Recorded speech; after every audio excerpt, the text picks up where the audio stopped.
श्री हरे कृष्णाई नमः। सत्यनारायण का व्रत कथा आइए हम इस वीडियो में पढ़े। श्री सत्यनारायण व्रत कथा का दूसरा अध्याय संपूर्ण बोलिए श्री सत्यनारायण भगवान की जय। सत्यनारायण भगवान की व्रत कथा की तीसरा अध्याय। सुतो जी बोले, हे श्रेष्ठ मुनि, अब आगे की कथा कहता हूँ। पहले समय में उत्तमुक नाम का एक बुद्धिमान राजा था। वह सत्यवक्ता और जितेंद्रिय था। प्रतिदिन देव स्थान पर जाता और निर्धनों को धन देकर उनके कष्ट दूर करता था। उसकी पत्नी कमल के समान मुख वाली तथा सती सवती थी। भद्राशिला नदी के तट पर उन दोनों ने श्री सत्यनारायण भगवान का व्रत किया। उसी समय साधु नाम का एक वैश्य आया। उसके पास व्यापार करने के लिए बहुत सा धन भी था। राजा को व्रत करते देखकर वह विनय के साथ पूछने लगा, हे राजन, भक्ति भाव से पूर्ण होकर आप यह क्या कर रहे हैं? मैं सुनने की इच्छा रखता हूँ, तो आप मुझे बताइए।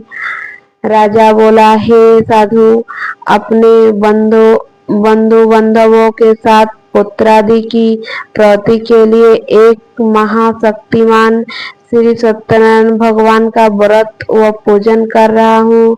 राजा के वचन सुन साधु आदर से बोला, हे राजन, मुझे इस व्रत का सारा विधान कहिए। आपके कथा अनुसार मैं भी इस व्रत को करूँगा। मेरी भी संतान नहीं है और इस व्रत को करने से निश्चित रूप से मुझे संतान की प्राप्ति होगी। राजा से व्रत का सारा विधान सुनी व्यापार से नीतिवत हो वह अपने घर गया। साधु वैश्य ने अपनी पत्नी को संतान देने वाले इस व्रत का वर्णन सुनाया और कहा कि जब मेरी संतान होगी तब मैं इस व्रत को करूंगा। साधु ने इस तरह के वचन अपनी पत्नी लीलावती से कहे।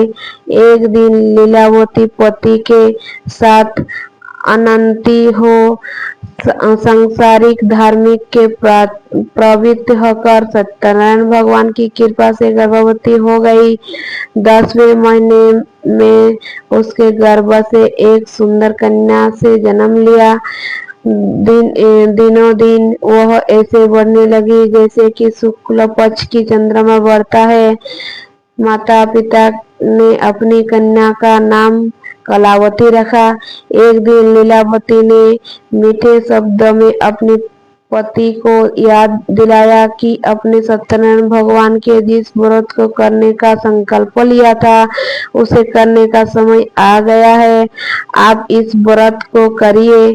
साधु बोला कि हाँ प्रिय, इस व्रत को मैं उसके विवाह पर करूंगा। इस प्रकार अपनी पत्नी को आश्वासन देकर वह नगर को चला गया। कलावती पिता के घर में रह वृद्धा को प्राप्त हो गई। साधु ने एक बार नगर में अपनी कन्या को सुखियों के साथ देखा तो तुरंत ही दूतों को बुलाया और कहा कि मेरी कन्या के योग्य वर देखकर जाओ। साधु के बात सुनकर दूत कंचन नगर में पहुंचा और वहां देखभाल कर लड़की के संयोग वणिक पुत्र को ले आया। संयोग लड़के को देख साधु ने बंधु बांधवों को बुलाकर अपनी पुत्री का विवाह कर दिया। लेकिन दुर्भाग्य की बात ये साधु ने अभी भी सत्यनारायण भगवान का व्रत नहीं किया। इस पर श्री भगवान क्रोधित हो गए और श्राप दिया कि साधु को अत्यधिक दुख मिले। अपने कार्य में कुशल साधु बनैया जमाया को लेकर समुद्र के पास स्थित होकर रत्ना सागरपुर नगर में गया। वहां जाकर दामोदर ससुर दोनों मिलकर चंद्रकेतु राजा के नगर में व्यापार करने लगे। एक दिन भगवान सत्यनारायण की माया से एक चोर राजा का धन चुरा कर भाग रहा था। उसने राजा के सिपाहियों को अपना पीछा करते देखा। चुराया हुआ धन वहां रख दिया जहां साधु अपने जमाई के साथ ठठारा हुआ था। राजा के सिपाहियों ने साधु वेश्या के पास राजा का धन पड़ा देखा तो वह ससुर जमाई दोनों को वध कर प्रसन्नता से राजा के पास ले गए और कहा कि उन दोनों चोरों हम पकड़ लाए हैं, अब आगे की कार्यवाही की आज्ञा दे। राजा की आज्ञा से उन दोनों को कठिन कारावास में डाल दिया गया और उसका सारा धन भी उसकी छीन लिया गया। श्री सत्यनारायण भगवान से साधु की पत्नी भी बहुत दुखी हुई। घर में जो धन रखा था उसे चोर चुरा ले गए।